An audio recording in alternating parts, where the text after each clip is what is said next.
बारिश की बूंदें जब धरती पर पड़ती हैं, जमीन को छूती हैं, तो मिट्टी से एक भीनी सी खुशबू उठती है। पेड़ों में एक नई जान सी आ जाती है और हवा में जैसे सुकून सा घुल जाता है। और इसी सुकून के बीच एक छोटी सी आवाज हम शरीर के अंदर एक बड़ी सी हलचल पैदा करती है।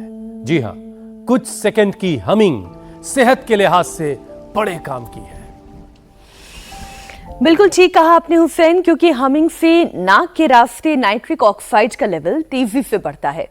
ये वही नेचुरल मॉलिक्यूल है जो रेस्पिरेटरी ट्रैक को सपोर्ट करता है, ब्लड सर्कुलेशन को बेहतर करता है, शरीर की इम्यूनिटी को मजबूत करने में मदद करता है। मतलब यह हुआ कि कुदरत के करीब बैठकर गहरी सांस और हमिंग जैसी ब्रीदिंग एक्सरसाइज ऑक्सीजन के फ्लो को बेहतर करने का आसान सा तरीका है। और आज ये बात इसलिए भी जरूरी है क्योंकि भारत में कैंसर डराने वाली रफ्तार से बढ़ रहा है। हर 9 भारतीयों में से 1 को जिंदगी में कैंसर का रिस्क है। हुसैन, दरअसल दिक्कत सिर्फ बीमारी नहीं, दिक्कत देर से पहचान है। भारत में कैंसर स्टेज 3 और स्टेज 4 में जाकर पकड़ में आते हैं क्योंकि जागरूकता और स्क्रीनिंग कम है और इलाज भी महंगा है। ध्यान देने वाली बात यहां पर यह है कि मुंह का cancer, breast cancer, cervical cancer, फेफड़ों और पेट से जुड़े कैंसर के मामले तेजी से बढ़ रहे हैं। तंबाकू, अल्कोहल, पोल्यूशन, मोटापा, गलत खान पान, कम फिजिकल एक्टिविटी और इन्फेक्शन, ये सब रिस्क को और बढ़ा रहे हैं। इसलिए राज्यसभा की हेल्थ कमेटी ने सस्ती स्क्रीनिंग, जल्दी जांच, बेहतर इलाज और किफायती कैंसर केयर पर सुझाव मांगे हैं। वैसे भी कैंसर से लड़ाई अस्पताल में शुरू नहीं होती है, वो शुरू होती है अवेयरनेस से, रेगुलर स्क्रीनिंग से और रोज की अच्छी आदतों से। तो आज मुद्दा यह नहीं है कि कैंसर कितनी बड़ी बीमारी है, मुद्दा यह है कि आप कितने अवेयर हैं, इसको रोकने वाला बैरियर कैसे मजबूत किया जाए और वक्त रहते खतरे को पहचान कर जिंदगी को कैसे बचाया जाए। हुसैन, तो चलिए योग गुरु स्वामी रामदेव से योगाभ्यास के साथ साथ कैंसर पर बैरियर लगाने के तमाम उपाय जानते हैं। स्वामी जी, बहुत बहुत स्वागत आपका। प्रणाम स्वामी जी। बहुत बहुत प्रणाम मेरी बहन मीनाक्षी जी, हमारे भाई हुसैन जी। और देखो, शीर्षासन ये आसनों का राजा है और हमारी संस्कृति में योग को, यज्ञ को, शीर्षासन को, धर्म को, अध्यात्म को, सत्य को, प्रेम को, करुणा को, पुरुषार्थ को सबसे ऊपर रखा है, शीर्ष पर रखा है। इसलिए हम आज इस योग स्थली पर, इस यज्ञ स्थली पर शीर्षासन से ही आज का प्रारंभ कर रहे हैं। और मैं चाहता हूँ सब भाई बहन रोज कम से कम 1-2 मिनट से लेकर के हो सके तो 5 मिनट, सैटरडे संडे को तो 5 मिनट कर लिया करें शीर्षासन। यह अप्रतिम है, अप्रतिम। ओहो हो, इसका तो लाभ, इसकी महिमा तो अनंत है। एक बार जिसने ये कर लिया ना तो जिंदगी एकदम टनाटन चकाचक रहेगी। तो ये शीर्षासन एंटी ग्रेविटी एक्सरसाइज है, योग for healthy ageing, healthy living, anti ageing, longevity, immunity. उसके लिए और जो शीर्षासन न कर सके वो सर्वांगासन कर ले। पूरी ऊर्जा का ऊर्ध्व रूपांतरण हो जाता है। संसार के जो उत्तेजक विचार हैं, उत्तेजक चीजें सोचते रहते, देखते रहते, सुनते रहते, खाते रहते, पीते रहते, चारों तरफ हमारे आहार में, विचार में, वाणी में, व्यवहार में, जीवन में उत्तेजनाएं भर गई है। उसी में से आक्रामकताएं हैं, उसी में से अलग अलग प्रकार के भोग वासनाएं, तृष्णाएं हैं और उसी में दुनिया पिसी जा रही है। इस जग रूपी चक्की के रूप में लोगों का पूरा कचूबर निकल रहा है। स्वामी जी, आप लोगों को बीमारियों से बचाने के योग करेंगे वही बचेंगे। एक तो ये करें, और आप चाहते हैं कि हर कोई चकाचक रहे, सेहत के एतबार से कम ज़रूर होइए। लेकिन स्वामी जी, अभी तो बारिश की वजह से पेड़ भी आपके जो बैकग्राउंड में दिख रहे हैं मुझे, वो भी चकाचक हैं, बिल्कुल नहाए धोए तरोताज़ा से। और ये जो मिट्टी से भीनी भीनी खुशबू बारिश के बाद आती है, कहना ही क्या है, एक अलग सा ही सुकून है आज के इस वक्त के मौसम में। लेकिन स्वामी जी, आज जो हमने विषय चुना है वो बड़ा गंभीर सा है और इसमें अवेयरनेस जो है वो हमें और बढ़ानी है, उसे उस लेवल पर ले जाना है कि ताकि लोग इस लड़ाई को, इस मिशन को वक्त रहते जीत लें। स्वामी जी, रिपोर्ट ये बता रही है कि हर 9 में से 1 भारतीय की जिंदगी में कभी ना कभी कैंसर होने का खतरा हो सकता है। तंबाकू है, मोटापा, खराब खान पान, प्रदूषण और जांच में देरी इसकी बड़ी वजह है। तो सबसे पहले स्वामी जी पूरे शरीर को जरा एक्टिव करने वाले आसान जो अभ्यास आपने शुरू करवा दिए वो करवाइए, और साथ में जरा ये समझाइए कि कैंसर का खतरा कम करने के लिए हर परिवार को आज से ऐसी कौन सी आदतें हैं जो अपने डेली रूटीन में सबको शामिल कर लेनी चाहिए। डेली रूटीन में एक तो योग को सम्मिलित करना है। योग ये एंटी कैंसरस प्रैक्टिस है, एंटी कैंसरस फूड जिसमें नो चीनी, no sugar, no refined oil, no synthetic preservative food, no meat. अब तो लोग जो है वेजिटेरियन से वेगन की तरफ जा रहे हैं। तो देखो ये लंबे लंबे श्वासों के साथ रोज हम लोगों को बताते हैं कि भाई पावर योग में शतदंड, हनुमान दंड, ऐसे ऐसे ऐसे, और नहीं तो इतना तो सब कर रहे हैं। एक और ये भुजंगासन, ये भी हमारा आ गए भैया। क्या नाम है भाई? गौरीलाल, इसने भी मधुमेह को पराजित कर दिया। चलो भुजंगासन करो। हम चाहते हैं सब रोगों को हम पराजित कर सके। 10 में से 1 को कैंसर, और कैंसर वाला उसकी एवरेज एज 36 दिन की है पूरे वर्ल्ड में।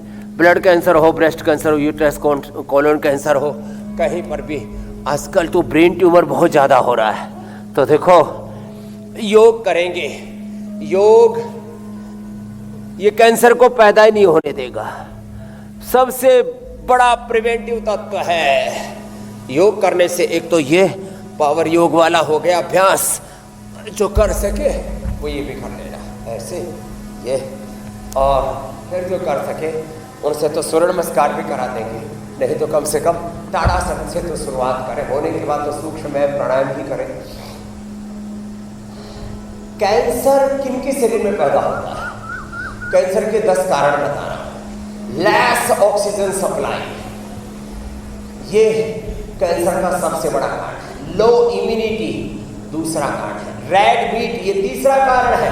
हैवी कैफीन इंटेक ये चौथा कारण है। हैवी सोल्ट इंटेक, फिर रेड मीट से लेकर के, पोल्यूशन से लेकर के, अलग अलग प्रकार के रेडिएशन से लेकर के, और जितने भी फर्टिलाइजर्स हमारे खेतों में अंधाधुंध, यूरिया, डीएपी, फिर इंसेक्टिसाइड, पेस्टिसाइड्स, और ये सब जहरीला खाना, रासायनिक खाना शरीर के अंदर जा रहा है, और हमारी जो नेचुरल बायोकेमिस्ट्री है, नैसर्गिक जीवनी ऊर्जा है, उसको बाधित कर रहा है।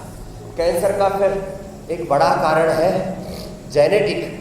तो आप योग करते हैं तो अपने जेनेटिक स्ट्रक्चर को भी वापस आप रिवाइव कर सकते हैं। जो मूल डीएनए हमारा, मूल जीन्स है, ये बहुत ही अच्छे हैं। तो चाहे जेनेटिक कारणों से कैंसर हो, चाहे पोल्यूशन आदि के कारण से कैंसर हो, चाहे अनहेल्दी लाइफस्टाइल आदि के कारण से कैंसर हो, चाहे सिंथेटिक मेडिसिन के, सिंथेटिक फूड आदि के कारण से कैंसर हो, किसी भी कारण से। बहुत लोगों को तो कोरोना के वैक्सीनेशन के बाद भी कैंसर हुआ, किसी भी कारण से कैंसर हुआ है ना, उसका निवारण स्वामी जी आपके तमाम में है, नेचुरोपैथी में है। स्वामी जी अपने दर्शकों की आसानी के लिए बड़ी आसान से लबो लहजे में एक सवाल आपसे पूछ रहा हूँ। देखिए, कैंसर के मरीज स्वामी जी, बहुत से मरीज अस्पताल तब पहुँच पाते हैं जब बीमारी काफ़ी बढ़ चुकी होती है। अब कैसे पहचाना जाए? शरीर में बिना वजह कहीं गांठ का बन जाना, घाव का न भरना, लगातार अगर किसी को खांसी है, आवाज़ बैठ गई है, खाना निगलने में परेशानी हो रही है, टॉयलेट की आदत का बदल जाना, या फिर वजन का अचानक घटना या बढ़ना, इनमें से स्वामी जी कौन से ऐसे संकेत हैं जिन्हें खतरे की घंटी माना जाए? कितने दिन तक परेशानी रहने के बाद घरेलू उपाय को छोड़ करके फौरन डॉक्टर से कंसल्ट कर लेना चाहिए? तो देखो, लंबे समय तक खांसी है तो या तो टीबी है या तो लंग का कैंसर है, और लंबे समय तक कमजोरी बनी हुई है तो आपको लीवर का या जैसे पेट का कैंसर है, आंतों का कैंसर है, पेट का कैंसर है, और लंबे समय तक पीरियड इरेगुलर है तो माताओं बहनों को प्रजनन अंगों का यूट्रस आदि का कैंसर हो सकता है। तो कई बार अचानक, जैसे आपने कहा, वेट बहुत ज़्यादा गिर गया, उसमें थायराइड आदि भी कारण होते हैं, शुगर आदि भी कारण होते हैं, लेकिन कैंसर भी कारण हो सकता है। कई बार ब्लड कैंसर पता ही नहीं लगता, ना वेट गिर रहा है, ना बीपी बढ़ रहा है, ना शुगर बढ़ रहा है, और टीएलसी, डब्ल्यूबीसी, आरबीसी, प्लेटलेट्स, ये सब गड़बड़ हो गए। तो एक तो भाई पहले कहते थे बड़ी उम्र में फुल बॉडी टेस्ट करा लो, तो मैं कहता हूँ छोटी उम्र में एक बार कंप्लीट ब्लड टेस्ट करा लो, उसमें आजकल कैंसर मार्कर्स का पता लग जाता है। तो छोटी उम्र में भी 5-10 साल के बच्चों से लेकर के सभी भाई बहनों को मैं कहूँगा कि एक बार कंप्लीट ब्लड टेस्ट, जिसमें कैंसर और हार्मोन्स आदि सबका टेस्ट हो जाता है, वो जरूर करवा लें एक बार। फिर लंबे समय तक कुछ भी अनवांटेड हो रहा है तो कैंसर सैकड़ों तरह का है, करीब 2.5 प्रकार से ज्यादा प्रकार का कैंसर होता है। अब उसमें किस तरह का कैंसर होगा पता ही नहीं, इसलिए मैं सबसे कहूंगा एक बार तो ब्लड टेस्ट, और फिर जब लगे कि कुछ अनवांटेड हो रहा है शरीर में तो फिर उसके बाद स्पेसिफिक टेस्ट भी जरूर। ये बड़ी इंपॉर्टेंट बात स्वामी जी आपने कही, इनिशियल स्टेज में कैंसर को ठीक किया जा सकता है। कि पहले ये बात कही जाती थी कि उम्र ज़्यादा हो गई है तो ज़रा फुल बॉडी चेकअप करा लिया जाए, लेकिन आप कह रहे हैं कि यंग एज में भी फुल बॉडी चेकअप ज़रूरी हो गया है। कुछ वक्त पर कम से कम ब्लड चेकअप कराएं ताकि आपके शरीर में हो रहे बदलाव की जानकारी आपको मिल सके। अब स्वामी जी देखिए, कैंसर से बचाव में वक्त पर अगर जांच हो जाए तो कहना ही क्या है, लेकिन बहुत से लोग ऐसे हैं स्वामी जी जो डर की वजह से या शर्म की वजह से भी जांच नहीं करवाते। अब महिलाओं को ब्रेस्ट और सर्वाइकल कैंसर की जांच कब से करवानी शुरू करनी चाहिए, किस उम्र में आने के बाद उन्हें ये 2 जांचें करवा लेनी चाहिए? इसके साथ साथ गर्दन, कंधे और छाती के आसपास की जकड़न खोलने वाले कुछ अभ्यास भी स्वामी जी करवा दीजिए। हाँ, वो जरूरी है। तो देखो, जो आपने कहा उसका एक तो ये उत्तर है कि भाई देखो, रोज आधा से 1 घंटा, मिनिमम आधा, और 1 घंटा तो मिल ही जाता है। हमारे पास में सैकड़ों हजारों प्रकार की व्यस्तताएं, और उसके बावजूद भी हम जब आधा 1 घंटा नहीं 2-2, 3-3 घंटा योग के लिए निकाल लेते हैं, खुद भी करना है, औरों को भी कराना है, तो 1 घंटा योग जरूर करना है। अच्छा आहार, अच्छा विचार, अच्छी वाणी, अच्छा व्यवहार, पॉजिटिव लाइफ, बहुत बड़ा असर पड़ता है इन सब चीज़ों का। किसी भी प्रकार का कैंसर नहीं होगा। लो, blood cancer, bone cancer, breast cancer, uterus का कैंसर, किसी भी तरह का, आजकल ब्रेन कैंसर बहुत ज़्यादा हो रहा है, क्योंकि जितना भी ये पूरी चकाचौंध का जो असर है ना, वो सबसे ज़्यादा हमारे दिमाग पर पड़ रहा है। गैजेट से लेकर के अलग अलग प्रकार के जो दबाव है चारों तरफ से, जो जिसको भौतिक चकाचौंध कहते हैं, इसका असर हमारे आज्ञा चक्र पर पड़ता है। एक दिन हमने मूलाधार, स्वादिष्ठान, मणिपुर, हृदय, अनाहत, विशुद्धि, आज्ञा, भ्रुकुटी, सहस्रार चक्रों के बारे में पूरा बताया था।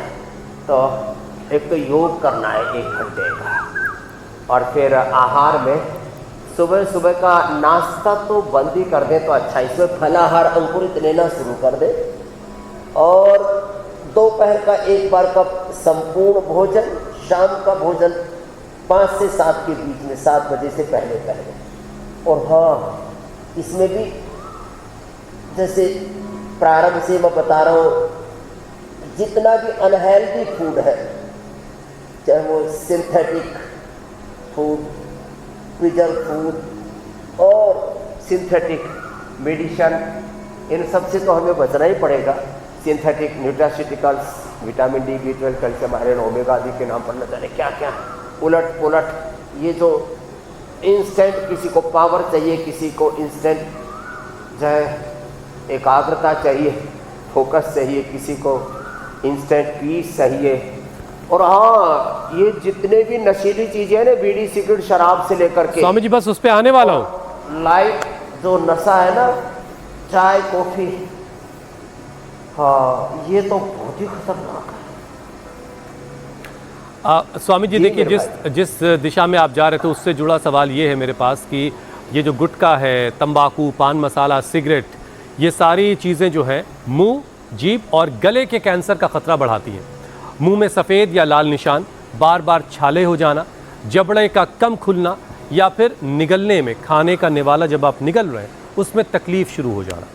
तो स्वामी जी, तंबाकू की तलब रोकने के लिए कोई आसान सा नुस्खा, कोई उपाय आपके पास है? कोई ऐसा घरेलू उपाय जिसको इस्तेमाल किया जाए तो तंबाकू की तलब नहीं होगी?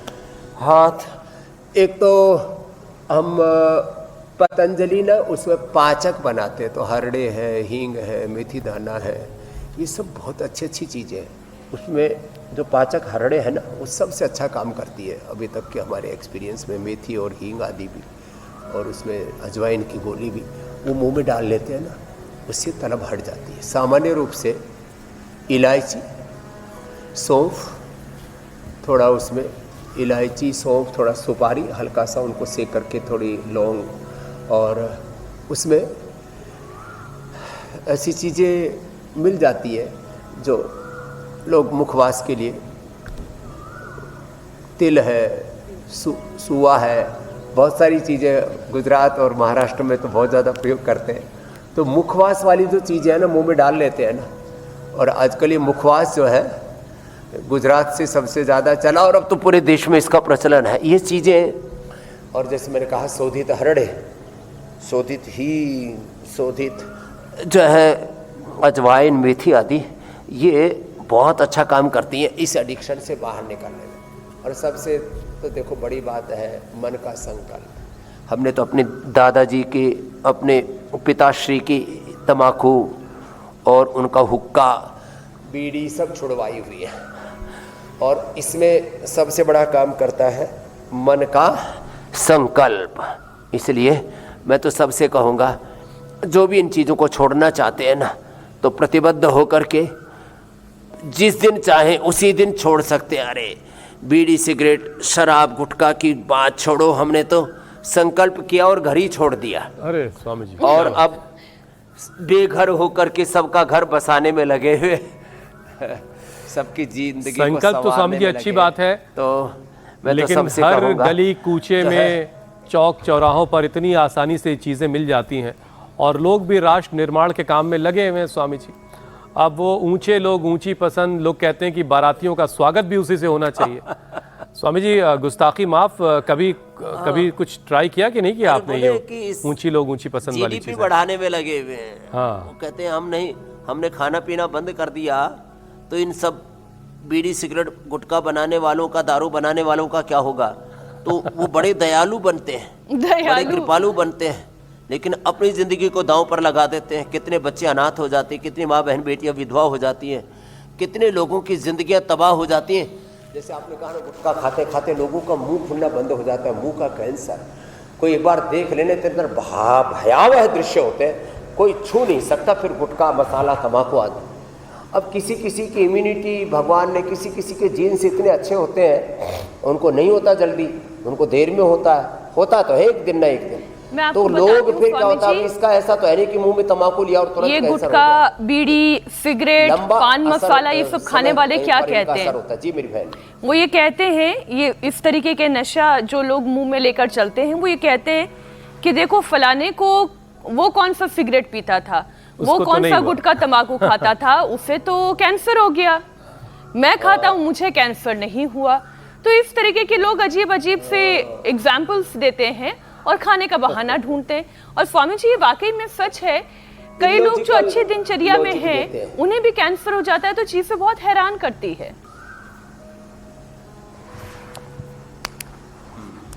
एकदम ठीक कहा आपने, लेकिन इसमें देखो कारण बताते हैं। जैसे हमने कहा ना, अब एक कैंसर के 10 बड़े कारण हैं। अब उसमें उसकी इम्यूनिटी लो हो सकती है, उसको जेनेटिक रीजन से हो सकता है, कोई ऐसी चीज़ें खाने पीने में आ रही है, कुछ इस तरह का परिवेश है वहाँ पर, अब कुछ ऐसे इंडस्ट्रियल एरिया है कि अलग अलग चीज़ें हैं। तो जो हमने प्रारंभ में बताया, खान पान से लेकर के, पोल्यूशन से लेकर के, जेनेटिक स्ट्रक्चर से लेकर के, इम्यूनिटी से लेकर के, आज कुछ सूक्ष्म जीव हमको प्रसाद दे रहे हैं, इसलिए हम खुजली करते करते योग कर रहे हैं, तो दिख नहीं रहे, फिर भी पता नहीं कौन से जन्म का बदला ले रहे हैं। कुछ जो भ्रष्ट लोग पैदा हो रहे हैं, मर रहे हैं ना, वो जो है मक्खी मच्छर सूक्ष्म जीव बन करके हमको डसते रहते हैं। बोले वैसे तो बाबा जी को छू नहीं पाते, सूक्ष्म जीव बन करके जाएंगे और जो है थोड़ा तो सताएंगे ही। लेकिन इन सब के बीच में जो मैं आपसे कहना चाह रहा था, कैंसर का एक कारण है तंबाकू आदि, शराब आदि, उसके दूसरे भी तो कारण है ना। तो सभी कारणों का समानांतर रूप से जब मूल्यांकन करते हैं तब पाते हैं कि 10 कारणों में से कोई भी कारण हो सकता है, कोई ना कोई कारण तो मिल जाएगा। इसलिए एक कारण ये भी है, इसको लेकिन अवॉइड नहीं करना है। लेकिन कुछ चीज़ों का असर देर से होता है ना, तो एकदम मुंह में तंबाकू गई, मुंह में दारू गई और कैंसर हो गया, ऐसा नहीं होता है।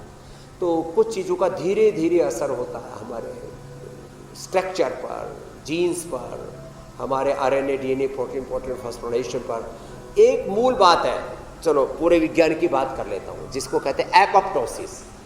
शरीर के एक एक सेल, ब्लड सेल से लेकर के बोन सेल से लेकर के लिवर, किडनी, हार्ट, ब्रेन आदि के सेल्स, सब के बारे में बात कर रहा हूँ। एपोप्टोसिस एक सेल का निर्माण और निर्वहन, तो उसका एक प्रोसेस है। तो वह जो एपोप्टोसिस गड़बड़ हुआ ना, उसके कारण से कैंसर होता है। अब उसके एपोप्टोसिस के गड़बड़ होने में एक बड़ा कारण तंबाकू और शराब आदि भी है, इसको कोई डिनाई नहीं कर सकता। अच्छा स्वामी जी, अवेयरनेस को लेकर के आप क्या स्थिति पाते हैं? और सभी कैंसर के लिए एक तो गोधन अर्क और एक, जी मेरे भाई, अवेयरनेस को लेकर के स्वामी जी आप क्या स्थिति देखते हैं देश में? मुझे याद आ रहा है बचपन में एक बड़ा अच्छा सा कॉमर्शियल आता था जागरूकता के लिए। एक व्यक्ति सिगरेट पी रहा है और उसका दिल जो है वो उछल करके बाहर निकल आता है, सीने से बाहर आ जाता है और दौड़ता हुआ जाता है, वो स्विमिंग पूल में कूद जाता है। वो जल रहा है चूंकि सिगरेट की वजह से, धुएं की वजह से।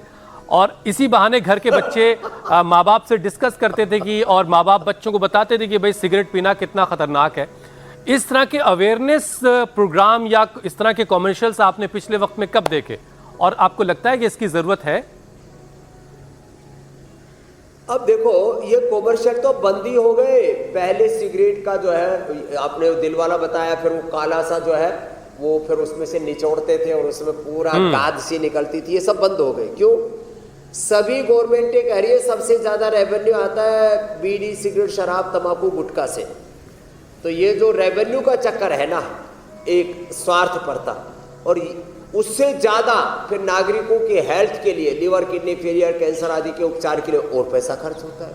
तो ये जो अंधा विकास है, ये अंधाधुंध जो विकास, अंधाधुंध जो GDP, टैक्स कलेक्शन का जो बहुत ही खतरनाक चक्रव्यूह है, ये इसमें कारण है। अब जहाँ तक देखो सरकार की बात हो या पढ़े लिखे लोगों की बात हो, अनपढ़ लोगों की बात हो, पहले लोग नशा भी करते थे ना, बहुत लाइट करते थे। अब तो इतने हैवी ड्रग्स, इतने हैवी नशा, पढ़े लिखे डॉक्टर सबसे ज्यादा, साइंटिस्ट सबसे ज्यादा सिगरेट, शिगार और दारू पीते लोग। पॉलिटिशियंस कुछ छुपा छुपा करके चोरी छुपे मुंह में डाल रहे हैं गुटखा उसमें कुछ नहीं रहे, कुछ है, उन सब की भी बात कर रहा हूं। पढ़े लिखे लोग, पॉलिटिशियन लोग, डॉक्टर लोग, साइंटिस्ट लोग, कुछ तो पत्रकार लोग, बीच में ब्रेक आता है, जब लंबा ब्रेक आता है ना 1 घंटे में एक बार उस समय सुट्टा मारने चले जाते हैं सभी। अब इंडिया टीवी में है या नहीं है मुझे नहीं पता, बाकी जितने भी टीवी चैनल्स हैं उनमें एक स्मोकिंग रूम बना रखा है साहब, कि भाई अब चलो ये बड़े एंकर है, बाहर सड़क पे जाकर के पिएंगे, अच्छा नहीं लगेगा। एयरपोर्ट आदि पर स्मोकिंग रूम बना रखे हैं, और उसमें मैं देखता हूँ जितने ज्यादा पढ़े लिखे लोग हैं वहां तो स्मोकिंग रूम है।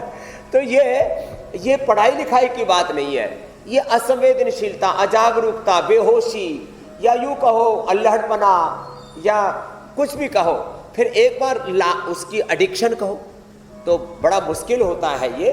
लेकिन भाई देखो, बुरी चीज़ों की तरफ तो हमारा जीवन ना ही बढ़े तो ही अच्छा है। तो स्वामी जी चाहे वो थोड़ा सा खाने पीने की आदत है, कूल, बीड़ी सिगरेट शराब की आदत है, लड़ाई झगड़े की आदत है, थोड़ा सा जितनी कूल भी दिखने बुरी के आदतें चक्कर में हैं, स्वामी जी एक शुरुआत बार होती उसमें है। पढ़ने के बाद पता नहीं बार वो बार कूल फिर नहीं है, वो डैम फूल है। तो जो एंकर स्वामी जी पीते हैं सिगरेट, वो जरा सा बड़े किस्म के लोग होते हैं, अब बाकी जो नहीं पीते वो छोटे एंकर रह जाते हैं। ये सब भी होता है स्वामी जी। खैर स्वामी जी देखिए, बहुत से लोग ऐसे हैं। फिर रजत शर्मा जी तो सब बड़े होने ही नहीं चाहिए थे, उन्होंने तो कभी सिगरेट पी नहीं, दारू पी नहीं। कुछ रेयर ये सब मामला गड़बड़ है। हाँ, लेकिन कुछ एक बात मैं जरूर कहता हूँ, जी, अब जिनको छोड़ना है ना, एक योग कर ले और गोधन अर्क पी ले, aloe vera, wheat grass, aloe vera, wheat grass, गिलोय, नीम, तुलसी, हल्दी, अदरक, लहसुन, ऐसी ऐसी चीज़ें, भूमि आंवला, पुनर्नवा, मकोई, लीवर के कैंसर में दशमूल, जो है वो यूट्रस आदि के कैंसर में, लंग कैंसर में स्वासारी, ब्रेन कैंसर में मेधा पाथ आदि, इनका काढ़ा बना करके पियो। फिर सिस्टोग्रिट डायमंड, ये खाली पेट, सिस्टोग्रिट के बाद फिर विद्यवादिका काचनार और कर्क्यूमिन गोल्ड आदि खाने के बाद, और प्राणायाम हम 1-1 घंटा भस्त्रिका, 1-1 घंटा कपालभाति, 1-1 घंटा अनुलोम विलोम ये करा देते हैं। और कैंसर को 100% रिवर्स किया, हजारों इसके हमारे पास में रियल वर्ल्ड एविडेंस और इस पर क्लिनिकल रिसर्च और जो है जिसको कहते हैं ना research and evidence based medicine solution, सब कुछ हमारे पास है, आज बताएंगे सब। बिल्कुल बिल्कुल स्वामी जी देखिए, बहुत सारे लोग ऐसे हैं जिन्हें लंबे वक्त से खांसी है, लेकिन वो उस खांसी को मौसम की परेशानी समझ करके दवा ऐसी केमिस्ट से लेते रहते हैं। लेकिन हमने अक्सर सुना है कि खांसी 3 हफ्ते से ज़्यादा वक्त तक अगर रह जाए और अगर खुदा न खास्ता खून आने लगे, तब तो फिर मामला बहुत बिगड़ गया।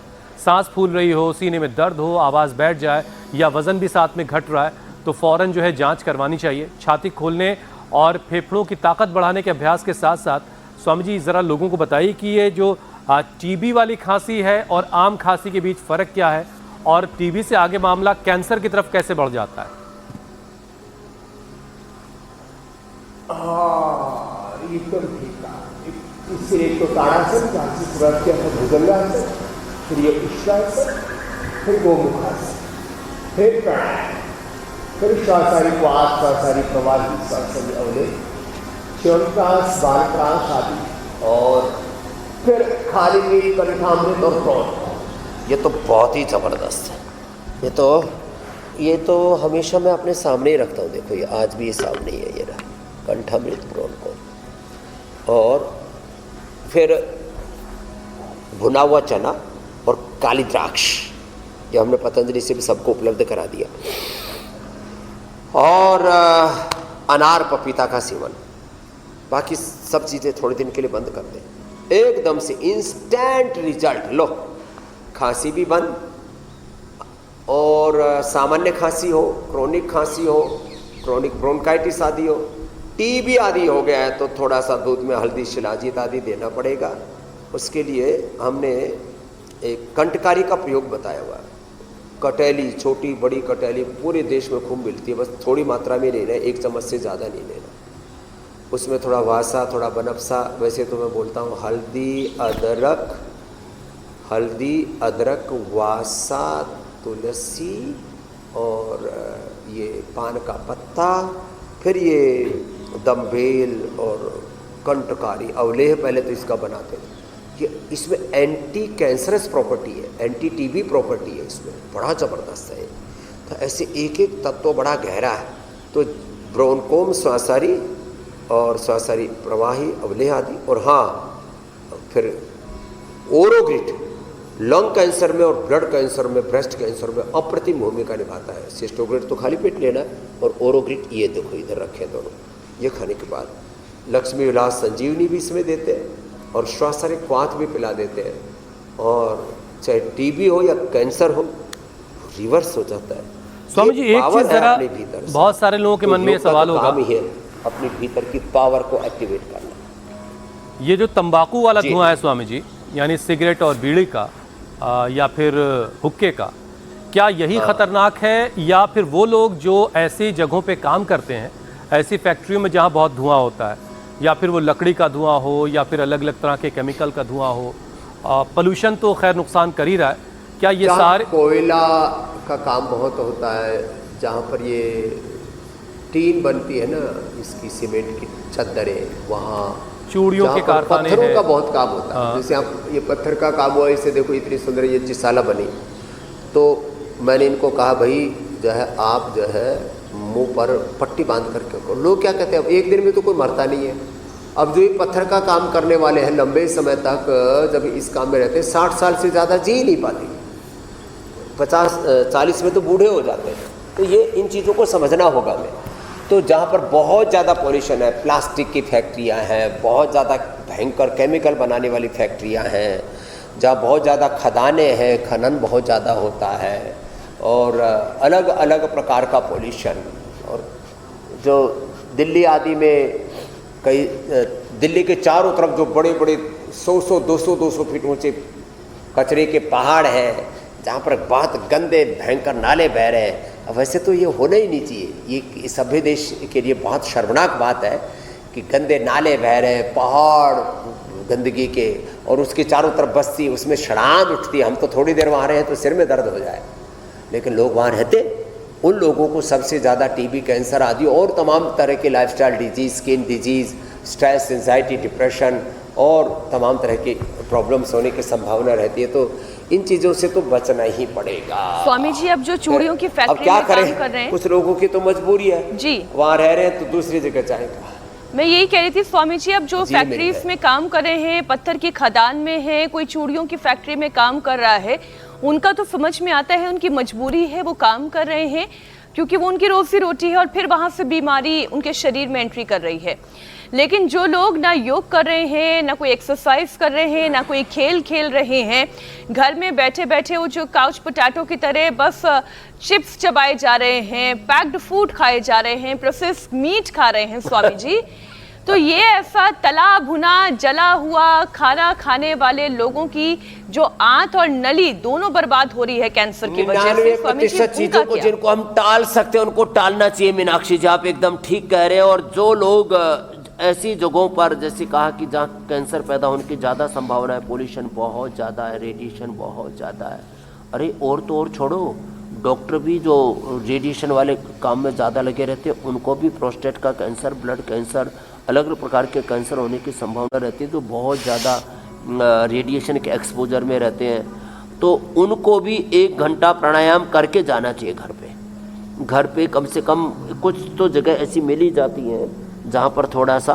वातावरण पवित्र होता है, बहुत ज़्यादा एक्सपोजर नहीं होता है। अब ये तो पूरी दिल्ली गैस चैम्बर बनी हुई, अभी तो बरसात के बाद जो है अभी थोड़ा AQI कंट्रोल में आया है, नहीं तो बहुत बुरी हालत थी। तो ये जो मामला गड्ढ हो रखा है ना, इससे बचने के लिए योग अवश्य करें, फिर ऑर्गेनिक फूड लें, आहार पर नियंत्रण करें, स्ट्रेस फ्री लाइफ जिए, डिसिप्लिन्ड लाइफ, अथ योगानुशासन। योग तो अनुशासन से शुरू होता है, और मंडूकासन से लेकर के गोमुखासन तक आसन, प्राणायाम, ध्यान, और जीवन में एक पूर्ण संतुष्टि, पूर्ण सहजता, हर समय उथल पुथल उधेड़ बुन आपाधापी मची हुई है। और भाई अब कभी कभी ज़िंदगी में ऐसे क्षण भी आ जाते हैं कि व्यक्ति के साथ बहुत बड़ी अनहोनियाँ हो जाती हैं, तो भाई उन अनहोनियों से बचने के लिए भी एक ही उपाय है कि भाई फिर अपने आप को डिटॉक्स करने के लिए एक बार पतंजलि वेलनेस योगाग्राम निरामयम में पंचकर्म षटकर्मा के लिए आ जाओ, या अपने घर में भी रह करके सैटरडे संडे के दिन ज़्यादा समय अपना योग में बिताओ, योग करो, एक्सरसाइज करो, खेलो कूदो, घूमो फिरो। मैं तो विदेशों में देखता हूँ, वहाँ कंट्री साइड बोलते हैं, माने जो है लोग सैटरडे संडे को अपनी गाड़ी, और गाड़ी के पीछे एक ट्रॉली टाइप होती है, उसमें खाने पीने का सामान लेकर के, जो अवेयर लोग हैं, जागरूक हैं, वो सलाद फल आदि लेकर के और कुछ छोटा मोटा ऐसे ही रेडीमेड वो लेकर के निकल जाते हैं, और 2 दिन तक जंगलों में टेंट लगा करके रहते हैं, गांव में चले जाते हैं। तो मैं तो कहता हूँ भारत के लोगों को भी अब थोड़ा पैसा आ गया तो जीना सीखो, थोड़ा अपना जो पैसा है उसको सही दिशा में इन्वेस्ट करो। तो जो गांव के लोग हैं अपने गांव में चले जाएं सैटरडे संडे को, जो 100, 150, 200 किलोमीटर पर भी है तो 2 दिन अपने गांव में रहें। और भाई जो दिल्ली एनसीआर और जो महानगरों के लोग हैं जिनको अब कहाँ जाएं अपने गांव में, हम गांव में जाने में 2 दिन लग जाएंगे, तो भाई सीधी फ्लाइट पकड़े देहरादून की, बहुत फ्लाइट है, कनेक्टिविटी दिल्ली, मुंबई, बेंगलोर से लेकर के चारों तरफ से हरिद्वार, पतंजलि, वेलनेस, योगग्राम, निरामय में आ जाए। सैटरडे संडे को थोड़ा रिलैक्स रहें। जहाँ चारों तरफ धुआं धक्कड़ है तो यहाँ पर देखो पूरी शुद्ध हवा चारों तरफ, जैसे आपने कहा ना, पेड़ पौधे सब धुले धुले और खिले खिले। स्वामी जी, आपका Saturday and Sunday, Monday Tuesday में क्या फर्क होता है? 150 साल तक खिसकने वाले हैं। आप ये बताएं, आपका शनिवार, रविवार, सोम, मंगल में अंतर क्या है? थोड़ा पैसा पैसा पैसा, सैलरी। आप तो छुट्टी ही नहीं करते। बहरहाल जो लोग छुट्टी करते हैं सैटरडे संडे की, वो कोशिश करें कि भाई ऐसी खूबसूरत वादियों में जाकर के थोड़ा रेस्ट करें, थोड़ा खुद को आराम दें, खुद अपने पोल्यूशन वाली जगह से निकल करके साफ हवा में जाएं। अच्छा स्वामी जी, वो जो एक तरल पेय पदार्थ होता है जिसे पीकर लोग झूमते हैं, अब शीशे की बोतल में कितनी ताकत होती है कि उसमें वो चीज़ भरी रहती है लेकिन बोतल नहीं झूमती। अब ये शराब जो है स्वामी जी, ये भी बड़ा नुकसान कर रही है। पेट की चर्बी, फैटी लीवर, डायबिटीज़ और ख़राब खान पान का असर लिवर और पैनक्रियाज पर पड़ रहा है। अब इन अंगों को सेहतमंद रखने के लिए पेट और कमर से जुड़ा हुआ जो हिस्सा है उसके पर ज़रा सा काम करने की ज़रूरत है। और शराब छोड़ने का स्वामी जी क्या कोई अचूक तरीका है? लोग छोड़ने की कोशिश तो करते हैं लेकिन बीच बीच में फिर पलट के चले जाते हैं। शराब छोड़ने का बहुत अच्छा फार्मूला है, द्राक्षासव पिए। द्राक्षासव पिए, ये 2 बार, सुबह दोपहर, रात को भी, फिर अश्वगंधारिष्ट और सारस्वतारिष्ट ले लें। द्राक्षासव और खाने के बाद अश्वगंधारिष्ट और सारस्वतारिष्ट, ये बहुत ही ज़बरदस्त चीज़ें हैं। और ये जो अजवाइन का पानी है, जीरा, धनिया, मेथी, सौंफ, अजवाइन थोड़ी ज़्यादा डाल दें, इसका पानी भी बड़ा लाभ करता है शराब को छुड़ाने में। अच्छे लोगों की संगति और अच्छे कामों में अपने आप को इन्वॉल्व रखना, अच्छे महापुरुषों के चरित्र सुनना, पढ़ना। आजकल तो नेट के ऊपर सब कुछ मिलता है, जैसा कंटेंट चाहिए वैसा मिल जाता है। तो इन चीज़ों से इसमें सहायता मिलेगी। जहाँ तक पेट की फैट की बात है, उसमें ये 2 अभ्यास तो बड़े ज़बरदस्त है। एक तो ये, और दूसरा है ये जो है ये ऐसे, ये तो अभ्यास कर लें। तो बाकी जो जिन्होंने अपना लीवर ख़राब कर लिया है दारू पी करके, वो सर्वकल्प कायाकल्प पी ले खाली पेट। खाने के बाद जैसे मैंने कहा, द्राक्षासव, कुमारियासव, लोहासव, और ब्रेन नर्वस सिस्टम पर भी उसका असर आ गया है। तो अश्वगंधारिष्ट, सारस्वतारिष्ट तुरंत छूट जाती है साहब। और मैंने देखता है सबसे ज़्यादा असर कैसे लोगों के साथ हम उठते बैठते हैं, क्या हम सोचते हैं, ब्रेन की प्रोग्रामिंग कैसे हो रखी है। हमको कुछ सारी दुनिया की दौलत देना कि आपको पुतिन जी की तरह, शी जिनपिंग की तरह, जैसे चाइना के, रसिया के राष्ट्रपति बने हुए, ऐसे बोला अमेरिका का बिना 4 साल वाला नहीं, परमानेंट आपको राष्ट्रपति बना देते, दारू पीना शुरू कर दो, या आप मांस खा लो, या गुटखा खा लो, तम्बाकू खा लो, सिगरेट पी लो। हम सिगरेट छू भी नहीं सकते। ये जो दिमाग का की प्रोग्रामिंग है ना, ये होती है अच्छे लोगों की संगति से। इसलिए अच्छे लोगों की संगत करें तो अपने आप ही, और योग करने से सुबह उठ करके दौड़ लगाएं, रनिंग करें, back running, front running, back walk, front walk, और ये सारी चीज़ें सब जानते हैं, बस इसको अप्लाई करने की ज़रूरत है। जानते तो बहुत कुछ है। दुर्योधन भी कह रहा था, जानामि धर्मम न च मे प्रवृत्ति ही, जानामि अधर्मम न च मे निवृत्ति ही। लोग सही गलत समझते भी हैं, फिर भी करते नहीं। अरे कर लो भाई। और ये जो मोटापा है ना, उसके लिए तो फिर लौकी का जूस, और ये जो अर्धहलासन, पादवृत्तासन, द्विचक्रिकासन, जो प्रारंभ में हमने बताया ना, ये बड़ा अच्छा है। स्वामी जी, अब तक जो हमने बात की, कैंसर को कैसे पहचानना है, कैंसर को कैसे रोकना है, कैसे शरीर को इस लेवल पर रखना है कि कैंसर की एंट्री ना हो सके, ये सारी बात हमने कर ली है। लेकिन स्वामी जी इसके बावजूद बहुत सारे ऐसे लोग हैं जिन्होंने कैंसर को फेस किया है, जो कैंसर के साइड इफ़ेक्ट्स से गुजरे हैं, उस दौरान होने वाली दवाओं के साइड इफ़ेक्ट से गुजरे हैं। अब देखिए जो कीमोथेरेपी होती है स्वामी जी, इस दौरान बड़ी मुश्किल से गुजर रहा होता है मरीज़, बहुत परेशानी से, तकलीफ से, उसको भूख कम लगने लगती है, उसका जायका चला जाता है, स्वाद बदल जाता है, कमज़ोर हो जाता है शरीर से, मुंह में छाले आ जाते हैं, उल्टी, दस्त, कई बार लोगों को कब्ज़ की भी परेशानी होती है। तो स्वामी जी जो मरीज़ हैं वो उनका खाने के लिए उनको क्या ऐसी कोशिश की जाए कि वो थोड़ा बहुत खा पी सकें, कुछ बेहतर जिंदगी की तरफ वो कैसे बढ़ें? पेट भी बहुत गर्म हो जाता है स्वामी जी उन लोगों का। प्रोटीन और पानी की कमी को कैसे पूरा किया जाए? किन हालात में कच्चा खाना, जड़ी बूटी, काढ़ा या सप्लीमेंट बगैर डॉक्टर की सलाह के नहीं देना चाहिए? ये सारी बातें ज़रा एक बार समझाइए। अब देखो, एक तो आयुर्वेद में ना, अब जैसे मान लीजिए किसी को कह रहे हैं अनार ले लो भाई, लौकी का जूस पी लो, बीटे ग्रास ले लो, एलोवेरा ले लो या मोती पिष्टी ले लो, इसमें डॉक्टर की सलाह की भी जरूरत नहीं है। बीटे ग्रास, एलोवेरा ये युगों युगों से अपने पूर्वज खाते आए हैं। लौकी का की सब्जी, लौकी का जूस, ये युगों युगों से प्रयोग करते आए ना।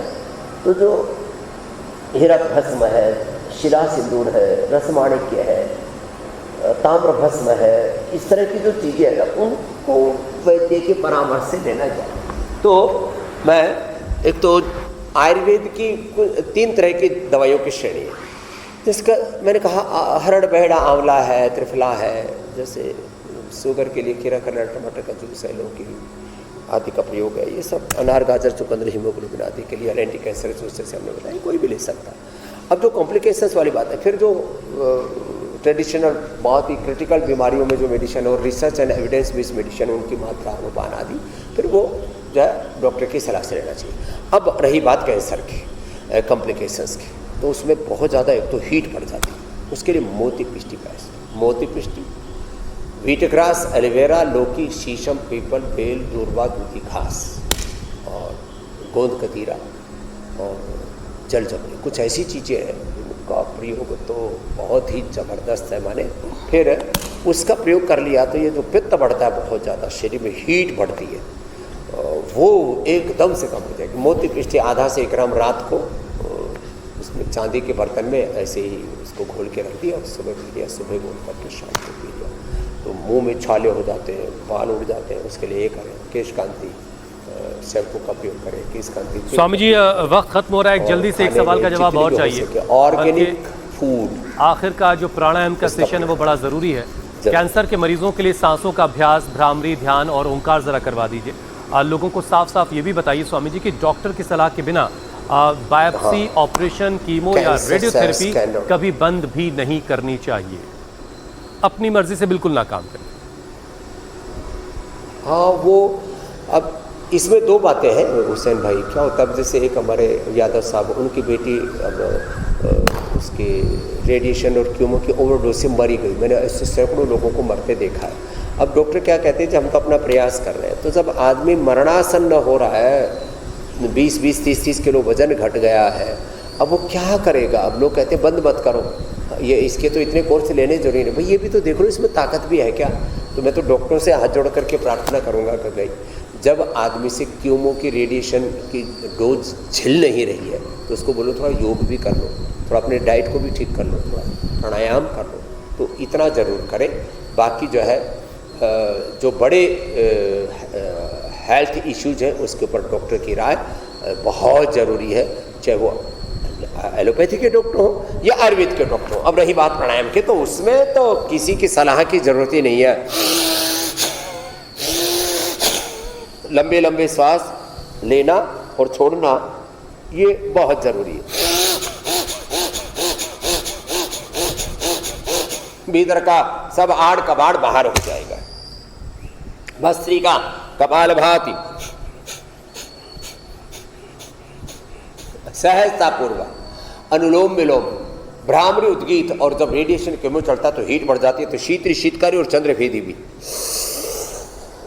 और अनुलोम विलोम तो दिन भर करवा देते तो उससे पूरी जीवनी ऊर्जा इतनी ऊंची बढ़ जाती है हमारी, उससे कैंसर सेल्स ही पूरे शरीर के खत्म हो जाती है। ये बड़ी जबरदस्त है। खुद भी अवेयर रहिए और लोगों को भी अवेयर करते रहिए। ब्रह्म विद्या इसके जरिए कैंसर के खिलाफ जो मिशन है, जो लड़ाई है, वो जीती जा सकती है। और स्वामी जी जो बता रहे हैं उसे अपनी जिंदगी में शामिल कीजिए, योग करते रहिए। स्वामी जी अब आपसे इजाजत लेने का वक्त हो गया। बहुत बहुत प्रणाम। कैंसर मुक्ति से लेकर के रोग मुक्ति का यह आंदोलन रोज चलता है इंडिया टीवी पर। जुड़े रहिए हमारे साथ 7:56 पर। कल फिर मिलेंगे। बहुत बहुत शुक्रिया स्वामी जी।